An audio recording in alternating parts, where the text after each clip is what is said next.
back, but Mark is still not back. Thank you for being back, Tim. Mark, I'm happy to be here, and look, Mark is engaged. It seems to be. So, as the Mark's world turns, Mark's trip to Paris was apparently romantically very successful, and how could it not be? And she is here now. Which is why Mark is indisposed. I cannot wait to get him back on this show and just humiliate and embarrass him to the end of the year. Flyer miles. Oh, yes. Very much so. So, anyway, we got a whole bunch of fun stuff to talk about, and we are recording this now in the wake of the Super Bowl. So, everybody go back and see movies again. Yeah, that'll be... Tom Brady, 5 rings, man. Yeah, well, look... he's going to be 40 this year. A fantastic comeback. I got to be impressed. You can't help but be impressed. I mean, I've never wanted to sort of give him the props of being in the same league with Joe Montana and Terry Bradshaw. Look, man, when it comes, people talk about all these quarterbacks, greatest football, and they started Tom Brady and these Manning boys. You know, and I'm sitting there, I'm thinking to myself, Joe, Willie, name it. Yeah.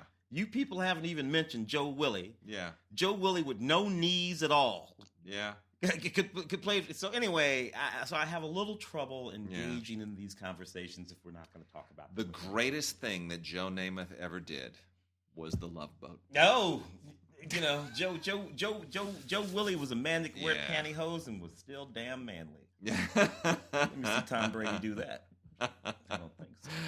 All right. Well, also we should mention, Tim and I are going to be part of the KPCC Film Week Oscar show, which is going to be live. If you're in Los Angeles, come on down. Go to scpr.org, the Southern California Public Radio Station website, and that'll direct you to get some tickets. We're going to be first time down. You've been doing these things for way longer than me. Well, not that much longer, but yeah, we've done it at the Egyptian Theater with the Cinematheque for many years, and we're going to the Ace Theater downtown, the United Artists Theater. It's ancient. It was built for United Artists. It has been preserved beautifully, and it is in the Ace Hotel in downtown Los Angeles, Pickford and Fairbanks, and it's a much bigger space. Much bigger space. The unique thing about that space is that has always been an open and operating theater from day one. Not one of these refurbished and reclaimed. There are lots of those downtown. The Orpheum and other ones went away. I mean, during your childhood, because you're from here, I'm not. I've been here for 27 years. This is my 27th year. Congratulations. Wade is the first person I met. Wade is the first person I met when I came to LA. We were working for Ye Who Shall Not Be Named. I don't know why we do that. They were actually lovely people. We were working for them, and you were my editor at Entertainment Today. Yeah. And which is a whole weird story in and of itself. That newspaper which was around from the 60s. But anyway, during your youth, what of those theaters, those downtown theaters on Broadway, were live happening theaters? During your youth, none of them were yours? None. Really? None. They all preceded even you as a native? Those things were, most of those downtown theaters stopped being theaters in the... Oh, gosh, I want to say the 1960s. They became swap meets and discos and everything else. And they've been slowly trying to get them one restored. or two have come back and been restored. And anyway, the Ace has always been there, always been operating. Yeah, Ace is the place. Yeah. It is a legendary theater. It is in beautiful condition. So at 1 p.m. on the 19th, Sunday, February 19th, 1 p.m., come on down to the Ace, and Tim and I will be on stage along with Claudia Puig and Peter Rayner and Justin Chang and Andy Klein and Amy Nicholson. Christy Lemire, Amy Nicholson. Yeah, we'll have a great old time. We'll all be up on. Actually, I think Claudia's out of town. Is Claudia not? I think Claudia is running a film festival somewhere at that time. Yeah. So she's been doing a lot of that. So we may not have Claudia, but we'll have a great time. We'll have a good bunch of people. Charles Solomon will, of course, weigh in on why everyone else is wrong about animation, and he is always right. Yeah. And so it'll be a good time. And that show will, for those who can't be there live, that'll be aired on the Film Week podcast, I guess, for those who don't get it. The following Friday. Friday, the 24th. That would be at 11 a.m. now. Film Week That's right. has moved Film up Week an has hour. moved to 11. I mean, of course, again, when you started doing the show... It was 11. It was an 11 o'clock show. Yeah, it was an 11 o'clock show when I started doing it, as a matter of fact. It was. And then we moved till noon, which I got to tell you, I kind of loved. Yeah, I did too. A little bit later in the day. Traffic But was that's better. okay. You know what? I'm kind of okay with the earlier thing. Now, we'll just get it a little bit earlier, and we'll see what happens. All right. Well, let's kick in here. We've got let's start off. We've got some LGBT titles here, which Tim can launch us on. Akron is the first one here. The name of this title. This is about a college freshman who goes to the University of Akron, where he meets and falls in love, with his first boyfriend. It's one of those sort of coming-of-age stories. Interesting hook is that the fella he falls in love with is on the football team. Which, of course, leads you to one of those stories about him being able to come out. Who's coming out? This kid is coming out. He wants the other guy to come out. Where it gets, yeah. That's all good. Yeah, but here's the thing that I wonder. All right, and far be it from me to sort of make these judgments about these things, sitting here a relatively straight man. But aren't we over the coming out thing now? Are we not done with that? I find it interesting. I'm curious as to how Moonlight is going to affect this, because Moonlight is, the LGBT films have been a niche, a target market, much like faith-based films. You love them or you don't. They're targeted to these people. They don't really aim to cross over. And once you start getting things like Moonlight, which raise the bar and find a crossover audience, I wonder how that if that has a reciprocal effect. Yeah, and just posing the question, what can these films be about now? Yeah. I understand. I was a big, I've always been a big Fest supporter, generally speaking. And back in those early days that we were just talking about a minute ago, I used to get sent to cover all of the gay films. Yeah. So I always had this sort of like affection for them. My brother's gay. I'm just from a very gay friendly society. I'm from a very gay friendly family. These things never really affected me in any particular way. It was just always sort of cinema for me. But I noticed long ago that most of this cinema was about the process of coming out in one way or another, whether it was really, really funny films like In and Out. Remember that one with sure. It was Kevin Kline and Tom Selleck back in the day. And here we are now, and it just seems to me that can't continue to be the story in cinema. That is, it has to be something else. So we'll have to see, because I got another one in my hand. It's about the same thing. It's called Jonathan. Yeah, and it's it's a lovely film. I noticed, just because I happened to look at the user reviews on IMDb, got 1 star. So that's from the gay community. So we'll have to see about that one. And then we got Feral, which is a television series. This is from TLA. This is the first season of Feral, which is essentially about a gay artists community. Yeah, I mean, it's Interesting thing about that is that it's a television thing, and it's set in Memphis, Tennessee. Other than first of all, you don't see all that many shows set any place other than in Los Angeles or New York, or maybe occasionally Chicago, San Francisco. San Francisco, there. Sure. So the coast sort of occupy a lot of that territory. This show sort of set and actually featuring the landscape of Memphis, Tennessee. That's kind of interesting. Yeah. Well, all right. So we got that. Let's shift into new movies. Yeah. And Tim, I am an enormous fan of Queen of Katwe. I'm a little disappointed this did not get more love at the Oscars. Yeah. I get why it didn't. Yeah. If Hidden Figures did, then this could have. Because this film and Hidden Figures live in the exact same lane. The difference is that 20th Century Fox very heavily pushed Hidden Figures for awards.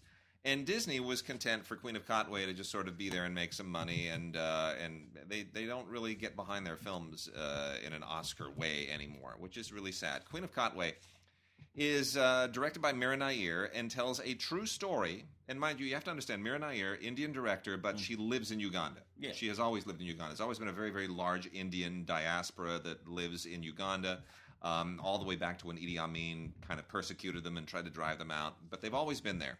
And so she considers Uganda and the people of Uganda as much her home and her people as she does India. That is significant because Mira Nair, who I adore, by the way, I truly adore her. I've interviewed her twice. For some reason, she always remembers me, calls me Mr. Wade. And there's something really extraordinary about this very eloquent, patrician Indian woman who can curse like a truck driver and drop those words in when you least expect them. It's shocking and it's delightful at the same time. The story in Queen of Katwe is a story of kids from the slums of Uganda who learn to play chess. David Oyelowo is the young student who teaches them chess to try to improve their lives, because this has all the lessons you learn from chess are life lessons, and how he basically is able to take this team of these kids from the slums to challenge the elite prep school Ugandan kids. You know, I didn't know again a true story based on a true story and how they go and they walk into these kids who, you know, are snooty and wear the uniforms and the whole thing, and basically show them up and have amazing chess skills. I think this is such an inspiring movie. Yeah, it's one of those underdog movies. You're swapping out, you know, chess for basketball or football. It's Rudy. It's all of those movies. I get it. Cool Runnings, Rocky. We've seen this so many times, but you know what? The performances are so good and they're so wonderful, and I love this movie, and I cried, and you root for them, and you know what? I applaud Disney, because there's not a white face anywhere in this movie, and most people I know who saw it that doesn't even dawn on them. It's a people movie. It's a movie about people. And you're right about that. And it's an interesting thing. And had you not mentioned it, it would not bear mentioning, except that it does bear mentioning, because there has been a time when Disney would have made, whoever would have made a similar movie, and they would have put at the center of it a white teacher, some sort of an anchor, yeah, for the rest of what they would think society would need to anchor to attach to the movie. Here, they thought the better of it. It wasn't necessary. And the movie did well too. The movie did very well. They trusted the people. They trusted the actors, who are all absolutely extraordinary, and it's just wonderful. It is absolutely wonderful. The kids and the kid actors in this are just to die for. They're absolutely wonderful. Oyelowo is absolutely great, and you know, it's just an absolutely wonderful film. It's a wonderful film. So and Lupita Nyong'o, Oscar winner, we should point out, is in this as well. Plays a mother of Medina Nalwanga, who is the girl who sort of anchors this team. It's just delightful. Fell in love with her when she was sort of roaming around. They were all sort of roaming around together doing press. I did a whole lot of press for this, and just totally fell in love with that young girl. She's fantastic. She is absolutely great. Yeah. And, you know, novice actor who was just so very good. Between things like Slumdog Millionaire and this, I think there's a sea change in Hollywood, and people are less afraid of making films that don't sort of fit the cultural mold anymore. So I applaud him for that, because it's not just race, it's another country. Yeah. We forget that. Yeah. And I had no idea that there was this big class thing in Uganda. Yeah. That you got the prep school people, and then you got the slums, and the one looks down on the other. Yeah. Every culture, right? You can't get away from it. Can't get away from it. And then we've also got The Ninth Life of Louis Drax. Yeah. Alexandre Aja directed this film. You know, Alexander, The Hills Have Eyes. Yeah, he's done a lot of horror stuff. French director. French director. High Tension, actually, was the one that turned me on to him, which was this really, really tight little film. This one's about a psychologist who finds himself drawn into a mystery that tests the boundaries of fantasy and reality. It has to do with all these sort of like experiments and things like that. It's a pretty neat little film, kind of intense. I like him. I like Aja. He's more of a horror movie kind of guy, generally speaking, when you think about his stuff. This has a special feature on it, The Making of the Ninth Life of Louis Drax, which might be interesting. A digital HD ultraviolet. Pretty neat film. I liked it quite a lot. Jamie Dornan, by the way, and Aaron Paul in the movie. We've got a couple of animated films here on Blu-ray and 4K for one of them. The Blu-ray is Long Way North, which is from the same animation team that did Secret of Kells and Song of the Sea. And so it has that very kind of flat but painterly style to it. Very nicely done. Really, really beautiful. Set in turn-of-the-century Russia, believe it or not. And it veers more grown up. It's rated PG, but I'd almost say it's even a little bit more grown up than that. But I just think it's great. It's about a young girl who's from the upper class of the Russian elite, and who just wants to be an explorer like her grandfather. And it's really quite a wonderful look at a young girl. It's like we see it a lot with even Beauty and the Beast, right? Which, by the way, the live action Beauty and the Beast, I cannot hear the end of it. My daughter just every day, can we go see the grown up Beauty and the Beast? It's not out yet. I want to see grown up Beauty and the Beast. Not out yet. She doesn't understand what "not out yet" means. She sees a commercial. Let's go see it. It must be out. Anyway, Daddy, make it happen. It's a similar kind of young girl empowerment thing. It's really beautifully done. I'm sorry this didn't get really more attention theatrically, so definitely look it out, please. Long Way North, that's on Blu-ray and DVD with a digital download. And then we also have Trolls on 4K. Heaven only knows why. You know what? 4K will show you really, really detailed, very mediocre animation. These dumb little troll toys that we have all laughed at novelty shops for decades and decades. I don't know why somebody over at DreamWorks thought that was worthy of an animated film, but they did. And it comes off as kind of like Smurfs on acid, and that's the only thing I can tell you. One of didn't the song from this thing get an Oscar nomination? Oh yeah, this thing's Oscar nominated. Yeah. That is not going to win. Yeah, I just want you to know that right now. Trolls, you should be happy with it with one nomination. I didn't think it was that funny. I know a lot of kids that really, really loved it. Look, in the wake of even Finding Dory, let alone something like Red Turtle or even Kubo and the Two Strings. No, it's not. This movie is almost irrelevant. Anyway, the reason the song got nominated is Justin Timberlake, who does a voice in the movie, wrote the song. So JT gets an Oscar nomination. I'm pretty sure that Pharrell song out of Hidden Figures has got that all wrapped up. Yeah. Well, I think or La La Land. La La Land. Yeah. La La Land's going to get it. Yeah. And then I also got Masterminds. I know a little bit of the backstory on this, but regardless, full disclosure, I sort of know the guy who wrote it as well. You know what? It's a perfectly funny, quirky, offbeat, funny film. It's not quite what you would expect given the cast, however. When you consider that this movie has arguably four of the funniest people on the planet, Zach Galifianakis and Kristen Wiig, Owen Wilson, Jason Sudeikis, you would think, wow, that's really going to just completely kill it. But Jared Hess, who directed it, did not write it, who, of course, Napoleon Dynamite and Nacho Libre and so forth, has a very, very particular style. And while it is funny, you do have to kind of, shift your mental gears a little moment early on and realize you're not watching something made by a major studio. So that said, this got a little bit caught up in the Relativity quagmire for a moment. When Relativity was going through its bankruptcy, they had to bump the release date on this thing, and so I think it sabotaged its theatrical release just a little bit. So definitely worth checking out, but be prepared to sort of shift gears a little bit from what you normally expect in a comedy. That said, I really, really think it's funny, and I'm amazed that this is presumably a true story. I'd love to know exactly how much of it is true.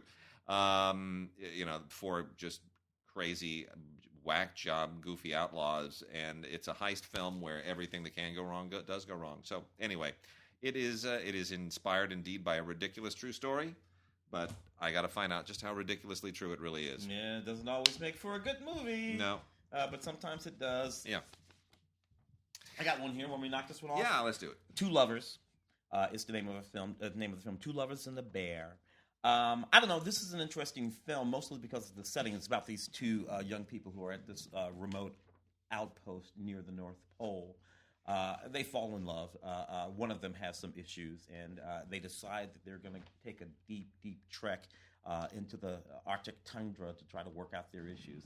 I don't know if that's a good idea. But in the context of the film, it works out okay. Some lovely, lovely footage, up in the Great White North, polar bears and all that kind of stuff. Not particularly much on the film here, but a lovely sort of heartfelt. You ever watch Orphan Black? Yeah. The girl from Orphan Black who plays terrific. all the characters. She's fantastic. She's the girl in the movie. Oh, that's great. And that's what's interesting about the film. But she's only playing the one girl. So, it's not like Orphan Black. Got a couple of guys with guns movies. You always got to love it when a Blu-ray or a DVD has a guy with a gun on the cover. It just, you don't need who cares what it's about? It's a guy with a gun. It's so 80s. It really is. So Idris Elba, who really is in kind of a groove now, I think he realizes that if he wants to just make a crappy movie where he's a guy with a gun, it's okay because people love him and no one's going to hold it against him because it's a payday. Yeah. Idris continues to just be the Teflon movie star these days. In The Take, which is otherwise pretty mediocre. This is a Blu-ray with an ultraviolet coat on it. He just plays one of those rogue spies who's, trying to figure something out. And, there's a heist and a whole thing that happens. And, he's just running around with a gun putting the pieces together. We've seen this movie 1,000 times. There's nothing particularly amazing about it. But you know what? It's got Idris Elba in it, so therefore it is by definition unique. And then a little bit more interesting is Desierto. This is with Jeffrey Dean Morgan and Gael Garcia Bernal. This is... I thought that was pretty good. It's not bad, right? It's not bad. So this is directed by Jonas Cuarón, who is Alfonso Cuarón's son, who was his co-writer on Gravity, right? Mm-hmm. And Jonas is, not a bad filmmaker. I don't know that he's in the same league with his dad, but he's certainly learned a few things. He's a decent writer, and he put a pretty decent little movie together here for his directing debut.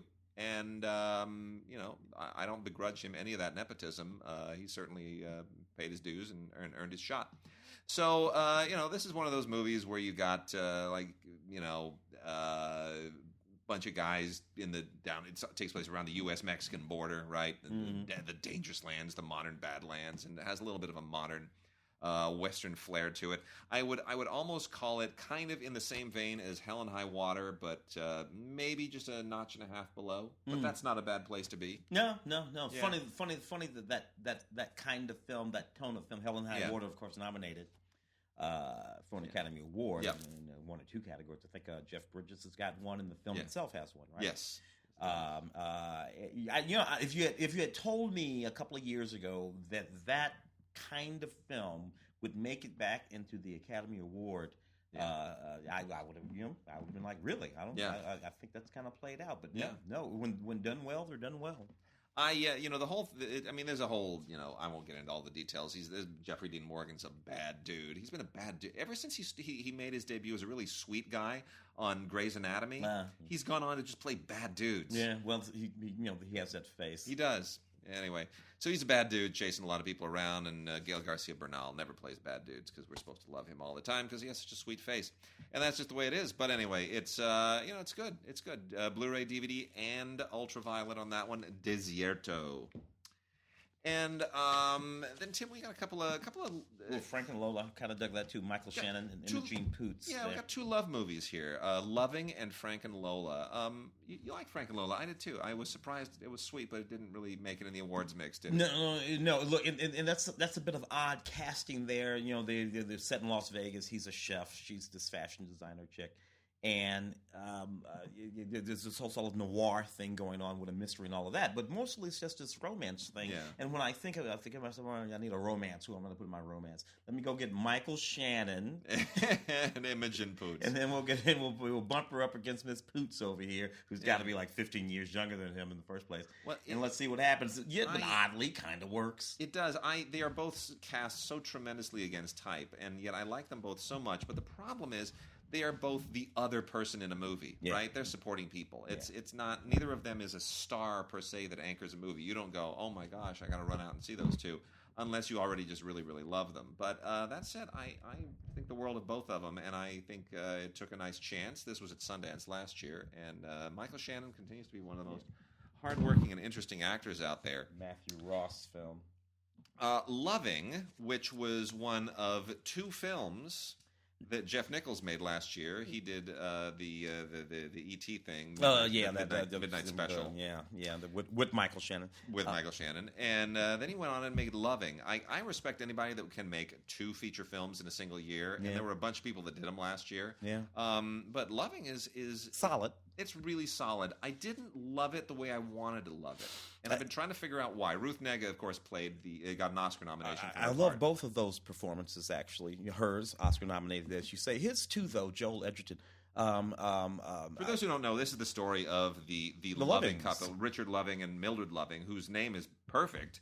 But historically, they're the ones that sort of it was their marriage against the law in the South that led to the 1967 miscegenation case. That's right, which overturned laws against interracial marriage in America. Yeah. And the nice thing is, it's not a preachy film. It doesn't sort of lay it on thick. Doesn't wear it on its sleeve. It's very quiet. Very quiet. As were these humans, as these two people were, which we know, of course, from a wonderful documentary. Yes, exactly. That features footage of these actual humans, some of which they duplicate in that film in a fairly nice way. Anyway, it's a very solid film, nominated where it's nominated. As you said, Ruth, I'm not sure. Is something else nominated about Loving? Maybe a screenplay or something? I think it may have gotten a screenplay nod. Yeah. Appropriately. Not nominated for Best Picture, for instance. Which I expected it to be. There's a 10th slot there, so plainly it didn't get enough number ones.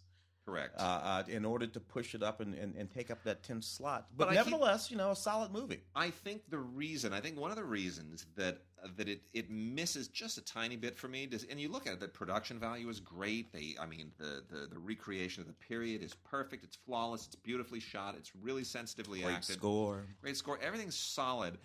The only thing that I think misses a little bit for me is I think I wanted a few places. I wanted the volume turned up just a little bit in a few places because it doesn't really hit a lot of peaks. It doesn't have any valleys because it doesn't have any peaks. It's just I wanted a few more, peaks in this thing. But I think also they try for a little bit of comedy relief with the attorney. Yeah. That was weird. Not necessary and steps outside what that film was doing. And you're right. And look, I get it if they didn't want to insinuate some sort of an artificial something in there. But nevertheless, anyway, solid movie. Loving.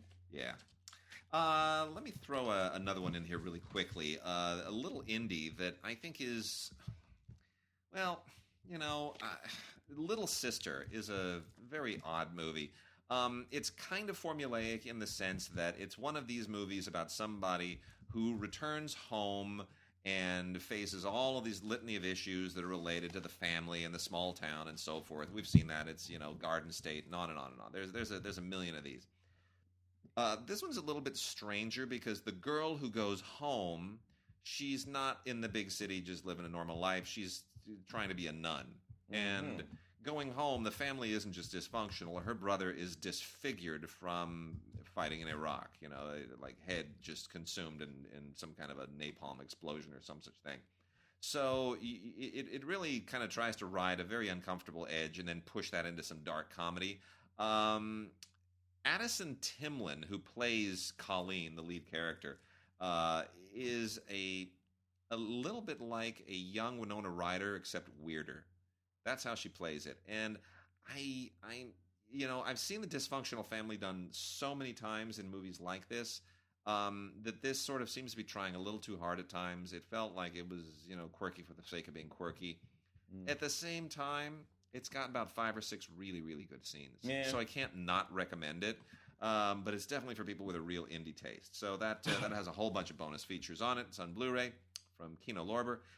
Extended and deleted scenes, home videos, and all kinds of other fun little weird quirky things, including director Zach Clark's debut feature excerpts from it. That is Rock and Roll Eulogy. So anyway, Little Sister, and a very old Ali Sheedy in this as well, playing her mom. I have to say, I was shocked. You just go, that's Ali Sheedy. I don't know why I do that thing of where I want everyone who was 19 in my youth to just stay 19. I don't know why. It's a brutal thing to do, and I should stop doing it. Kevin Smith made a movie. Did you know that? Kevin Smith made a movie called Yoga Hosers? Yeah, Yoga Hosers. Anyway, it's one of these. It's self-distributed, by the way. Self-distributed, which of course he's been threatening to do, though. Anyway, I'm not going to start crapping on Kevin Smith here. 2 teenage yoga enthusiasts team up with this manhunter to sort of battle evil and ancient evil presence. One of those kind of things.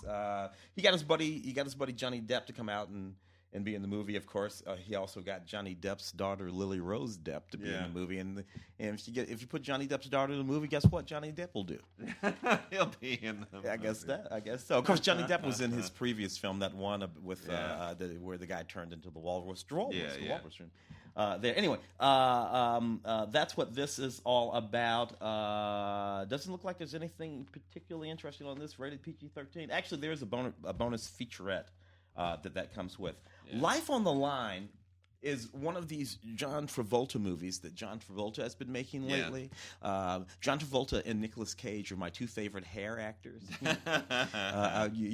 Sometimes I check out their movies just to see which wig they're going to be wearing. Yeah. I particularly like Nick Cage's sorcerer wig. Yeah. Whenever he plays somebody magical and he wears that long. Anyway, John is playing like an everyday guy. The movie really, it's about these guys who work these sort of high wire tension wires. This particular one is set in Beaumont, Texas. Set in Texas anyway. It's in the middle of a storm. They have to go out there and keep the electricity going for the folks. And it's about his family and a train and a bunch of stuff. It's really bad. Nevertheless, special features, Life on the Line music video, which includes Darius Rucker and some behind-the-scenes stuff and some interviews with the principals there in John Travolta's movie Life on the Line. When did he make that change? When did John... when did John? About 2 or 3. And these are all theatrically released movies, by the way. This is a theatrically released movie. When did that happen? John Travolta has had about 5 different careers. Yeah, and he's probably TV John Travolta, Vinnie Barbarino, and then movie star John Travolta, in musicals, Saturday Night Live musical, all the way through Staying Alive and a few others. Went away for a while, made some crap movies. Quinn brought him back. Yeah, made him a pop icon, John Travolta. Yeah, and then he started making things like Face Off, Broken Arrow, big gigantic big movies, A-list director, big movie, John Travolta. And then he made his L. Ron Hubbard thing. He produced that, right? And starred in it and directed it. And I think that might have been what pulled the ripcord. That may have, Anyway, Life on the Line. So Martin Sheen in a 2-disc special edition. This is a DVD only, and the movie is The Vessel. This is an interesting movie. There's an English language version and a Spanish language version on this because it's directed by Julio Quintana. Fascinating kind of movie. Not really a theatrical. This is very, very niche because Martin Sheen, very religious guy, very Catholic. Yeah. And he speaks Spanish. And because he is Spanish. His real name is Martin Estevez. I went to school with the family. They were all Estevez at the time. Anyway, produced by Terrence Malick, who is his own kind of spiritual. Yeah. So you definitely get 2 very different sensibilities in this. And here's the deal: this is about a village in South America where a tsunami has killed a whole bunch of people, and a decade later, one of them comes back to life. Martin Sheen plays the priest. What the hell's going on? Is this... it's not a zombie movie. It is literally meant to sort of ask some very deep sort of spiritual and quasi-religious questions, and it doesn't necessarily answer them, to its credit. It's meant more to be sort of intellectually and spiritually provocative. It's an interesting film. I wouldn't call it a faith-based film. I'd call it more a spiritual film. Just kind of interesting. It really does split the Martin Sheen's made a number of these very, very sort of Catholic films. And this is not one of those per se, but he's still a great actor. Still does a really, really good job. Would you call it sci-fi? I'd call it, it's more in the Malick realm. It really is. It's more like a Malick film that's not directed by Malick, because like he had all that priest stuff in, not the last one, but the Ben Affleck one. Yeah, it's an interesting thing because, the one thing the Malick films doesn't do is engage in anything particularly supernatural. It defers instead to the sort of scientific, thus all of those vignettes in those 2 Malick films, 3 really if you go all the way back to Tree of Life, that have to do with the beginning of the universe and blah blah blah and all that kind of stuff. So interesting that Mr. Estevez went the other way. Yeah, and this is a kind of a foreign film, kind of not a foreign film. I'm going to mention it here just because it has Matthew Rhys in it, and I adore Matthew Rhys. This is from Cohen, our good friends at Cohen, on Blu-ray. The film is Come What May. This is a World War II drama. Basically centered around the Nazi invasion in 1940 of France, and you're in a small village in France where people are sort of trying to flee and make their way away. And it's an interesting multicultural look at that, because it's not exclusive about Germans and the French.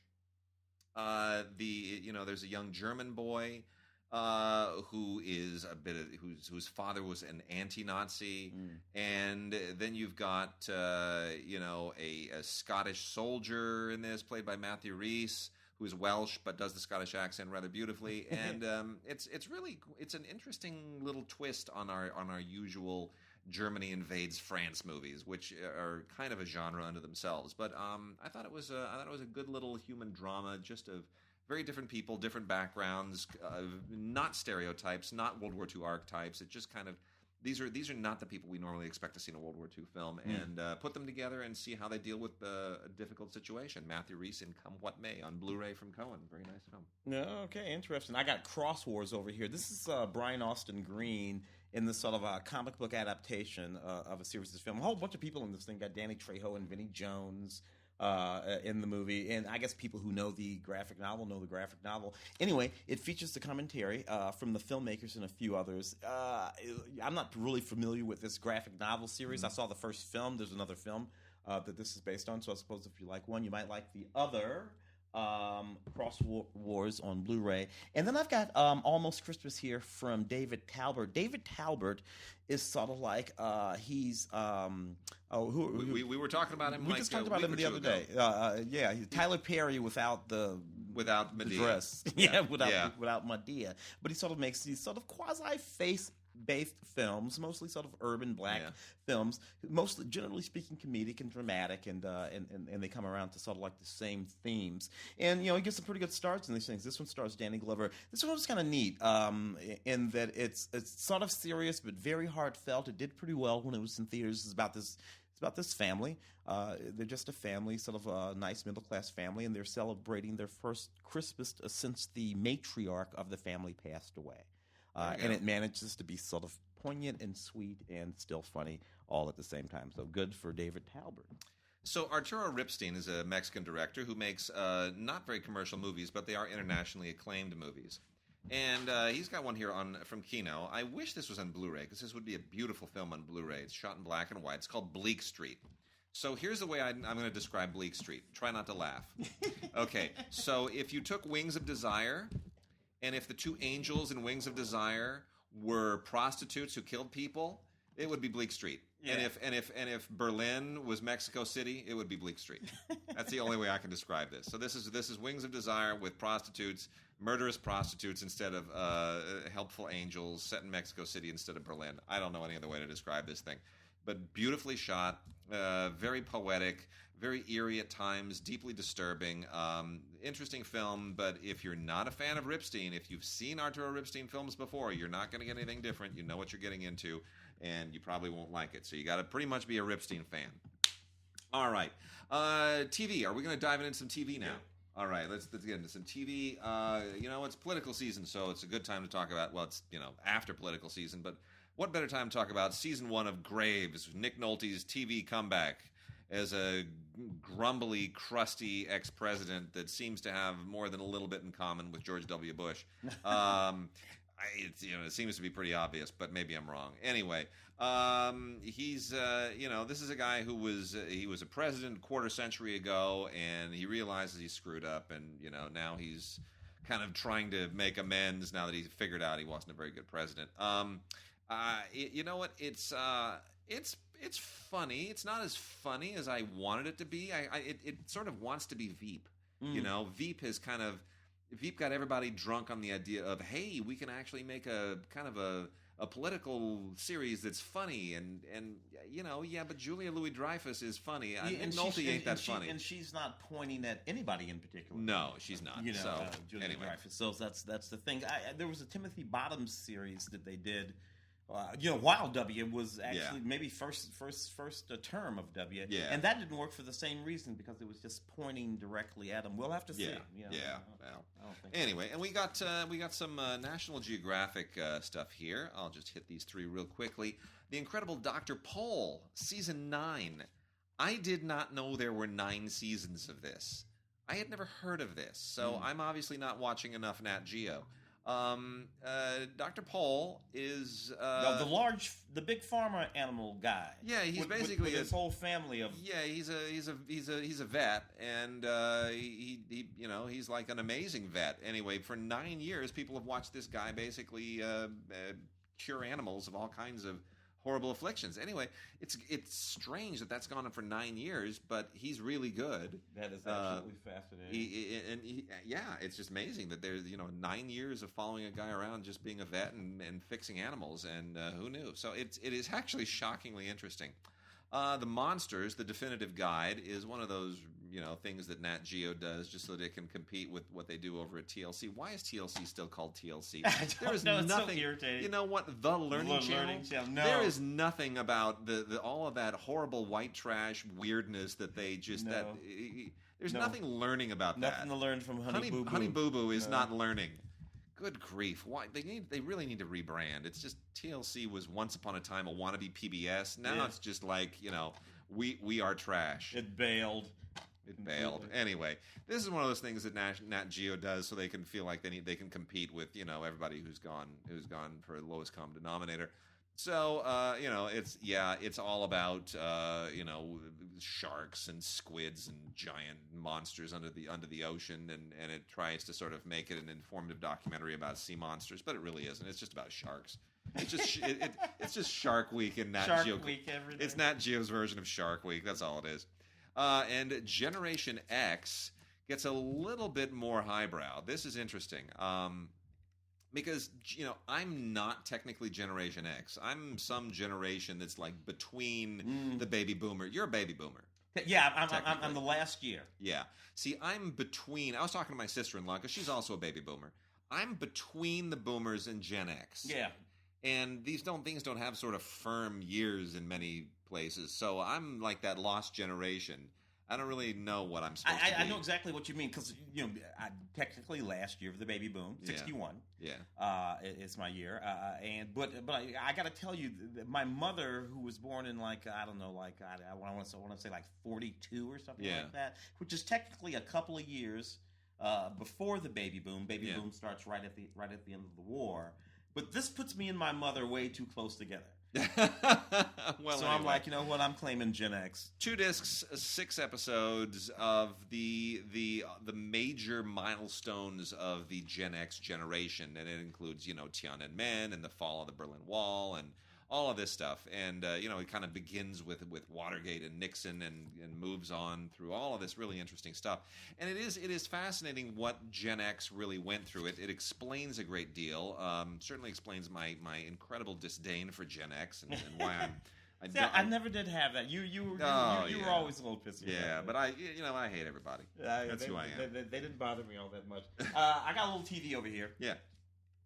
A series that I truly loved back in 1987 when it first premiered. This is the first and second season of Hooperman, starring the late John Ritter. Oh, fabulous. I particularly loved Barbara Balsam and others. What I loved about this series, it's ushered in that early era of comedic television without laugh tracks.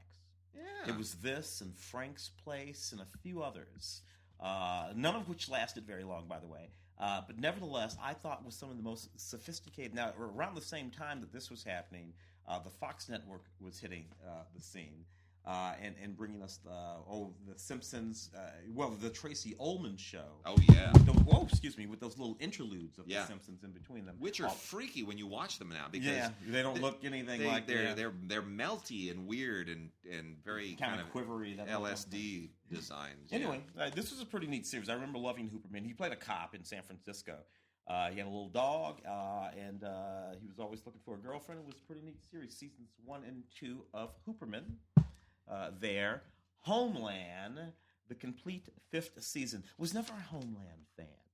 I always felt like Claire Danes was playing, and I know she was supposed to have she was suffering from some sort of a mental illness. Yeah, like a PTSD or something, wasn't it? Yeah. She didn't always take her meds. In the series because she needed to have all of her senses on the edge so she could figure out about all these terrorists and whatnot, and so she was always just a little sharp and itchy for me. And I'm thinking about Claire Danes. I'm thinking about my so-called life girl that I fell in love with. I'm like, who is this twitchy chick? Who, so anyway, but lots of people love Homeland. 5th complete season of Homeland here. Special features the evolution of Carrie Matheson, the character she plays, Homeland in Berlin, Beyond the Wall. So that season covers that. I also have the IT crowd here. Are you a big fan of the IT crowd? Not really. Funny occasionally for me. Yeah. These people are all very clever. And all of these jokes are very clever. Yeah. But you know what? Get too many clever people in the room, you just want to smack everybody. Yeah. So, that's what I want to do. Commentary track with Graham Linhan, a featurette here as well, the IT crowd. And the Rizzoli. 7th and final season, which I happen to have watched, of Rizzoli and Isles. Look, what am I going to tell you? It ain't Cagney and Lacey. It ain't Cagney and Lacey, look, I had a thing for Rizzoli. I'm not gonna pretend like that's not true. Love Bruce McGill on this series. Neat show. 7 seasons, did good. All right, I got some classic TV here that I'm gonna drill down on, and we're talking really fun classic stuff. So, the Red Skelton Hour in color. This is the first time that this has been out. 3 DVDs of never-before-seen episodes of Red Skelton's show, all in color, in that really cool color that TV once had, where everything just popped because saturated, baby. It was just saturated because people understood that you didn't have your television signal was coming over the air. You had about 340 lines on your TV, and that electron gun was not going to be able to handle a whole lot of colors. So you got to wear blue and black and red and green primary colors. Let them shine. Absolutely fantastic. A lot of great guest stars here: Milton Berle and Phyllis Diller and George Gobel. Martha Ray, Mickey Rooney, who's on every single show ever, Merv Griffin, it's great, Robert Goulet sings. I had a lot of fun with this. So that's the Red Skelton Hour in color from Time Life. And then, almost as wonderful, is The Tonight Show, starring Johnny Carson, Johnny and Friends. This is 3 actual complete Tonight Shows with original commercials. Fantastic. Which is pretty great because it just totally takes you back. And it is amazing that Jerry Seinfeld has been doing the exact same routine for like 30 years, and he hasn't aged. He looks the same. I mean, you watch this and you just think, wait a minute, is he just caught in a time warp? Like, well, he does his thing, and he's Jerry's, and it just doesn't change. Just keep the same subject matter going. Because the funny thing is, Jay Leno changed. I was physically changed, and his comedy changed. Oh, his comedy totally changed because Jay Leno used to be the guy who would tell these long stories, and when he went up on the Tonight Show, everything was it was rapid fire. It was like a joke every 5-10 seconds. He really switched it up, and his stand-up before that was completely different. It's amazing. He'd do all those Mavis jokes and all really neat stuff. Dynasty, the first season, is also out, and you know what? What can I say? It's Dynasty. This was by the way, this is the season that had Al Corley playing David Carrington, and Blake Carrington, of course, played by John Forsythe, who at the time was also being Charlie on the voice of Charlie on Charlie's Angels. Yeah. And I remember thinking, man, if anything happens to him, ABC is screwed. They lose not only the star of Dynasty, but the voice of Charlie and Charlie's Angels. You're done. The first season of Dynasty was pretty fantastic. Linda Evans was still breathtakingly beautiful. She was in the early 80s. This first season is really sharp. It was, let's be honest, this was a total response to Dallas. CBS's Dallas. Yeah. And ABC said, well, we're going to out Dallas. Yeah. We're going to really defeat you. And they made the very smart move that they're not going to have a guy be the villain. They went and had a woman be the villain, was thinking the ex-wife. Literally the thing of that. Joan Collins comes in as just a force. Yes. In that show, and it's just It was very, very smart when they did that. So in any case, Al Corley plays Stephen Carrington. I shouldn't have said David. Stephen Carrington. So Al Corley left the show after the first season, as did Pamela Sue Martin. Yes. Who plays Fallon Carrington. So they had to reinvent the children on the show with new actors, which somehow they managed to do rather courageously. Yeah. They pulled it off because, soap operas do that all the time. So, it's interesting. It's a very different show in its first season than it was in later seasons when it just got into complete camp and kitsch and just ridiculous. I just watched that cat fight again the other day. They go into the pool. That is just some of the most wonderfully horrible television I've ever seen. And then the last classic TV bit, Quantum Leap, is out in a complete series from Mill Creek. Quantum Leap, still a cool show. Scott Bakula. This is where he kind of nailed it down, and Dean Stockwell is his kind of time tripping companion. It's the very concept of that show, right out of the box, is high concept. It's Doctor Who without Doctor Who. It's Scott Bakula. I have to say, my exquisite wife Bridget is in an episode of Quantum Leap. Fantastic. Plays Anita Hill. In an episode of That's Quantum Leap, it's a reference back to all of that. I knew that, and I'd totally forgotten that. So all 5 seasons, 97 episodes. They couldn't get 3 more and get to 100. Anyway, you know what? Fun show. Real fun show. Still out there in the zeitgeist, and Quantum Leap complete series from Mill Creek. Totally watchable today. From this year, the complete second season Ballers, Dwayne Johnson's show about a former football player, after one day after the Super Bowl, who becomes an agent. I know a lot of people who are really bananas about this show. Obviously, you got all the football players who show up on the show all the time. It's a lot of fun. Anyway, that's doing pretty good. Second season, a lot of bonus features on this thing, play-by-play commentary on each one of the episodes, bonus segments featuring interviews with the producers of the show, and a little bit of extra Dwayne Johnson there for you. For those of you who cannot get enough from the From Dusk Till Dawn series, Robert Rodriguez is pretty much the only thing on El Rey. The only original programming on El Rey is this series. This is season 3 of From Dusk Till Dawn, which you can watch over there on that series. I don't know. Look, this is all fine, but the vampire theme, if you're rolling with it, you're rolling with it. All kinds of bonus features on this thing for you to enjoy: featurettes and behind-the-scenes interviews and the deleted scenes, all kinds of stuff, audio commentaries, lots of stuff. From Dusk Till Dawn, season 3. I did not see this series, Vice Principals, with Danny McBride and Walton Goggins. This is the first complete season. HBO. On HBO. I didn't see it, so I don't know much about it. I do know this. Love Danny McBride. Double love Walton Goggins. Who's really become a thing, hasn't he? Yeah, He has. He can play almost anything. He's very funny. Walton Goggins from Hateful Eight. He was one of the sort of primary characters from Quentin.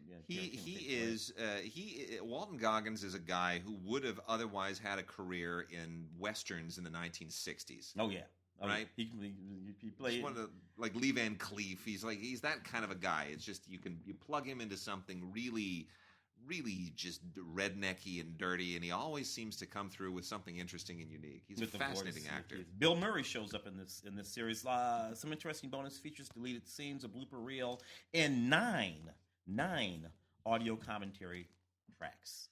All right, I'm going to go from the sublime to the ridiculous here real quickly, and start off with Season 1 of Versailles, which I am absolutely loving. This is one of the best things on TV. I cannot get enough of Versailles. It is. I'm watching it on Netflix, and they sent us a Blu-ray, which I'm elated with because now I can watch it on Blu-ray and get better resolution. This is all about the court of King Louis XIV, played by George Blagden, and it is extraordinary. This is 17th century French court intrigue, and it is amazing how it mirrors so many of the same political and social machinations we have today. We don't change as people. No. I keep saying we're cavemen with computers, and we are, man. It is amazing. This is just really great stuff. Really well written, beautifully produced, incredible production value. One of the best things on TV. And I hate to say it, but it's Canadian. Canadian television isn't supposed to be that good. And then on the end of the ridiculous, we got 3 here. Frankenstein, the Real Story, and the Real Wolfman from History Channel. This is, just a couple of those History Channel quickies that they throw together. They just let everybody loose on their editing team, and somehow it comes up. Neither one of them tell you much about Frankenstein or the Wolfman legend, but it's diversionary. Sabrina Down Under with Melissa Joan Hart is Basically, if you're a fan of that just dreadful Sabrina the Teenage Witch show, then you get to watch her go to Australia and meet mermaids. There's really no other reason to watch this. It's never quite get my mind around it's that. It's just silly. And then season 7, 7 years. Are you kidding me, History Channel? 7 years of swamp people? Yeah. Are you kidding me? It's not even Duck Dynasty. These people aren't even rich. At least the Duck Dynasty people are rich. Yeah. The swamp people aren't rich. They just live in the swamp, and they kill gators and fish, and they wear waders, and I don't understand. I just don't understand this show. But whatever. It's people in New Orleans love New Orleans, and that's what they do. So this is 13 episodes of these just really disturbing people. And History Channel continues to make things that have nothing to do with history, just like the Learning Channel makes things that have nothing to do with learning. Which is just so disturbing. It's deeply disturbing. Thank you for letting me do Star Trek Deep Space Nine, the complete series. The box set here. The third ever Star Trek series. Yeah. This was the one where... Started in 1993. This was the one, right, where they said, can we do a Star Trek series that isn't centered around a starship named Enterprise? Yeah. Can we actually... do a new thing? It's a really complicated thing to pull off. This is 173 episodes with all kinds of special features here. It's a really complicated thing to pull off because we're doing a couple of things here. For one thing, all right, we got ourselves a black commander. This series began in 1993. He's on this space station, which is really a wonderful kind of notion because it's a crossroads for every culture that can possibly be it's there. It's like a Western. It's Dodge City, right? He's the sheriff of Dodge City. He's Gary Cooper. He's all that. And, of course, it's played by the exquisite Avery Brooks with that fantastic voice, who I first came to love, of course, playing Hawk in Spencer for Hire. We have an affection for these. In any case, I'm a big fan of this series. It was sort of the spiritual anchor of the Star Trek series. As everybody else was sort of going out doing their westerns, much of what went on Deep Space Nine had to do with these notions of spirituality again, from these different cultures. The very wormhole that the space station Deep Space Nine was juxtaposed against was believed to be a conduit it's a different dimension. Amazing how this show really came into its own. And Avery, was coming off of being playing Hawk on Spencer for Hire, and which is a totally different thing. Yeah, he really shifted gears, and I credit them for giving him that chance and not locking. First of all, Avery Brooks, Juilliard trained Shakespearean actor, incredibly classically trained actor, who is playing it's a little bit how Morgan Freeman came out of came off of Mean Streets and the Electric Company. And it's very easy, I think, especially for black actors, to get stereotyped into playing the tough roles, the tough cop, the tough hood, the tough whatever. Put on sunglasses and a black jacket, and you're John Shaft all over again. Particularly if you happen to be a big bald black. What are you going to do? Yeah, and they gave him a chance to go from Hawk, which is a pretty obvious bit of casting, to a captain of a space station in the future. And he kills it. He's a completely different guy, and you realize what great range he had in that moment. It's a very solid part of the Star Trek world and generation, with a few crossover characters too. Worf crosses over into that series. A bunch of things. It's good. All right, let's try to wrap up here with some foreign stuff. Got a few things here. The People versus Fritz Bauer, which is all about the hunt for Adolf Eichmann. It is incredibly well done. This is a really strong film, one of the better films of last year. This is from Cohen. Cohen really did a great job with this, directed by Lars Kraum. And this swept all the major awards at the German Film Awards, and very, very deservedly. Set in 1957, and just follows the paces of this story absolutely to a perfect T. Beautifully acted, beautifully made in every conceivable way. It's really, really worth seeing. Just a beautifully, beautifully made film about a really important piece of history. And then a great French film from last year, which was the Cannes Film Festival winner for Best Actress for Emmanuelle Bercot. I'm sad that it didn't do better here theatrically. I'm really, really sad that Film Movement isn't releasing this on Blu-ray, but we at least get it on DVD. And the film is My King, otherwise known as Mon Roi. It goes by both titles. Directed by Mai Wen, who did Police a few years ago. Now, Mai Wen is a really interesting director because her background, if you watch this really dysfunctional relationship in this movie, you have to understand Mai Wen was a teenager when she had an affair with Luc Besson. Okay, so she and Luc Besson, and she, they had a kid together, and it's a rather scandalous relationship that she had with Luc Besson, and I won't get into all the details. You can Google it, but Mai Wen is nonetheless an amazing director. She is the sister of Isilde Lebesco, the actress, who is in this as well. So all of that out of the way, My King is really an extraordinary film about two people who should simply not be together, but they are compelled to be together. And Vincent Cassel plays the guy who sweeps Emmanuelle Bercot off her feet. And then, of course, this relationship goes through all kinds of twists and turns in a very kind of Ingmar Bergman-esque way over the years. And it winds up being incredibly powerful and very poignant. And I highly recommend this. It's a clinic in great acting and great filmmaking, especially directing of actors. Includes outtakes and a deleted scene, as well as the short film that Mai Wen made called "I'm an Actress." So it's a treat for Mai Wen fans. I just wish it was on Blu-ray. Yeah, Kamikaze '89, which interestingly enough came out in 1982. Yeah. Directed by Wolf Grimm, but starring Fassbender. Yeah. Warner Fassbender, totalitarian society movie. He's a cop. There are these bombings going on. He's like this super cop, this badass super cop who wears this sort of what is it? I guess leopard spotted. Leopards have spots, right? Tigers have stripes. Yeah. Leopard spotted suit. Yeah. It's very sexy. It's sexy, particularly now, because I look at this stuff now, and it's like sort of in juxtaposition to some of the things going on in society. It's very interesting, but more importantly, it's just sexy. It's just, and I like it a lot. Bonus features include a documentary by Wolf Grimm and a commentary track from a couple of very important film historians, as well as a few radio spots for the film when it came out, and another documentary too. The Park Chan-wook's The Handmaiden, which I thought we would be talking a little bit more about. I did too. Now, and it's not on Blu-ray either, and that's really upsetting to me. No, this is on DVD. Fantastic movie, by the way. It's really good. I'd say his best film since Old Boy. I would. Well, he made that one movie that I didn't care much for.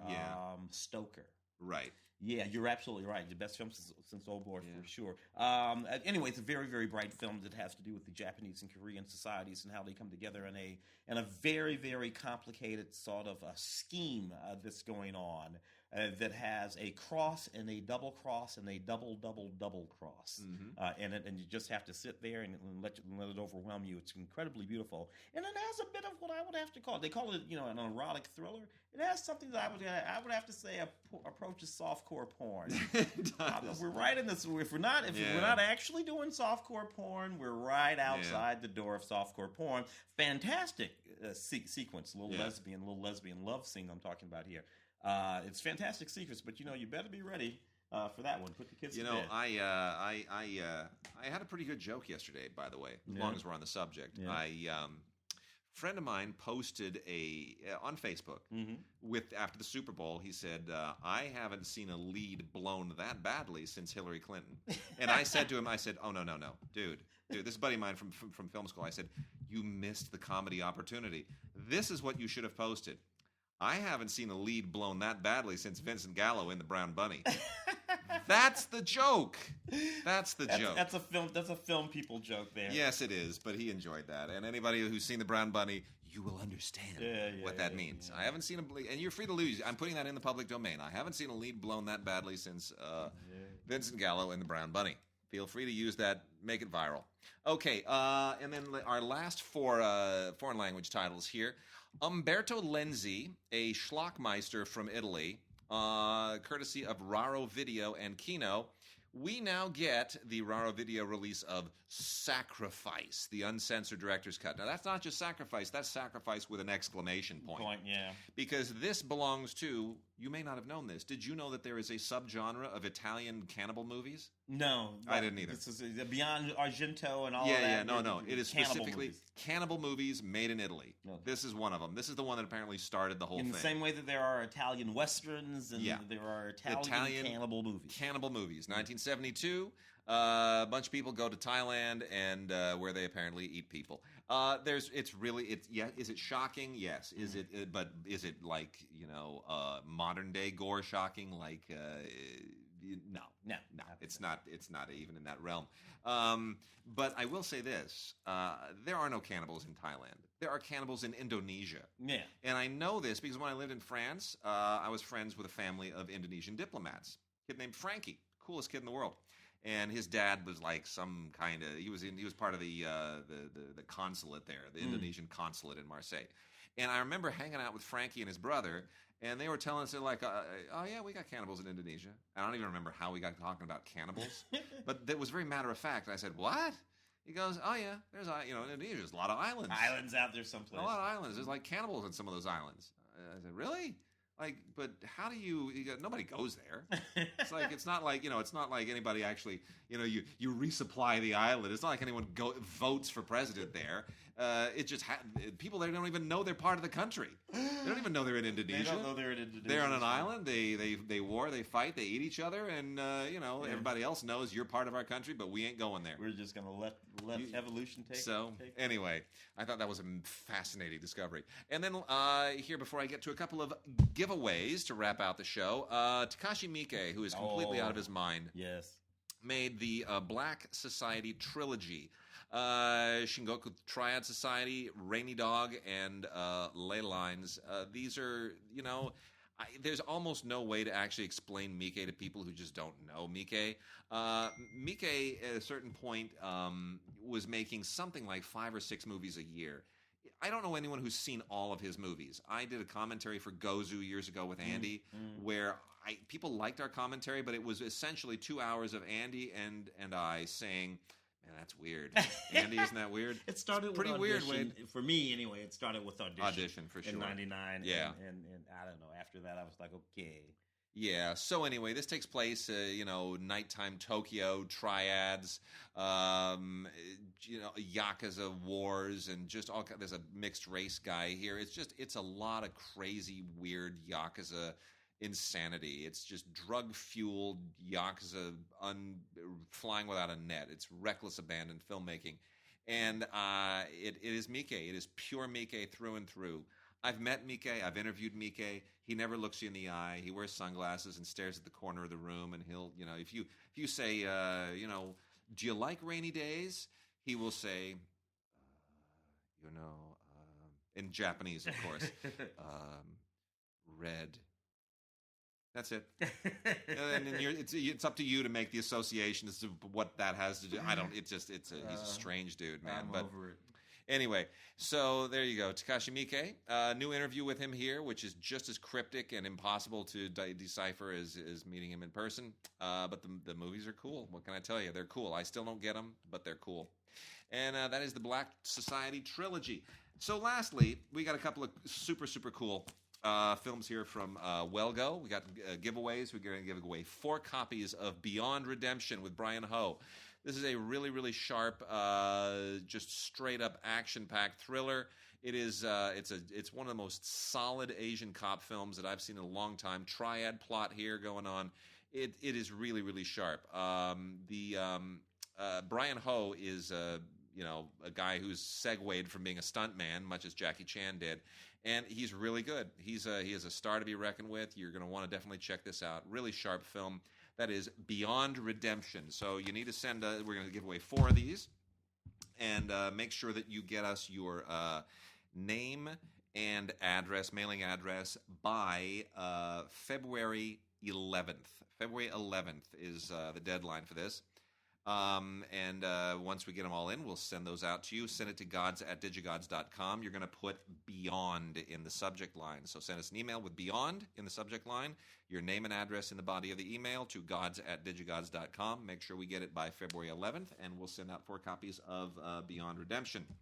And then the other one, we got 2 of these. 2 of these, Train to Busan. You cannot win both of these. So if you send us an email wanting both, and you get one, you're not going to get the other. So know that going in. Train to Busan by Yeon Sang-ho is a Korean zombie film that I think is super cool. We're giving away 2 of those. Send us an email to gods@digigods.com with Busan, B-U-S-A-N, in the subject line. Again, name and mailing address in the body. And I will say this, just to wrap the show out. Train to Busan is maybe the best zombie film I have seen in 20 years. Yeah, better than World War Z. Way better, because it takes place on a train. Basically, like everything else, there's a viral outbreak, and this guy is trying to get his daughter to her mom on the train, and, he's been kind of an absentee dad. And meanwhile, while they're on the train, the zombies are going crazy, and it becomes a little bit like Speed, right? Speed, Runaway Train, Speed. Speed. It's a chase movie. Can't stop the train. And a zombie movie at the same time. But the socio-political aspect of it, what it says about Korean society and North Korea and fear of the zombies from North Korea, right? Yeah. There's an actual metaphor at work here. As opposed to World War Z, where the zombies are actually just zombies. Great movie. All right, we'll see you next week.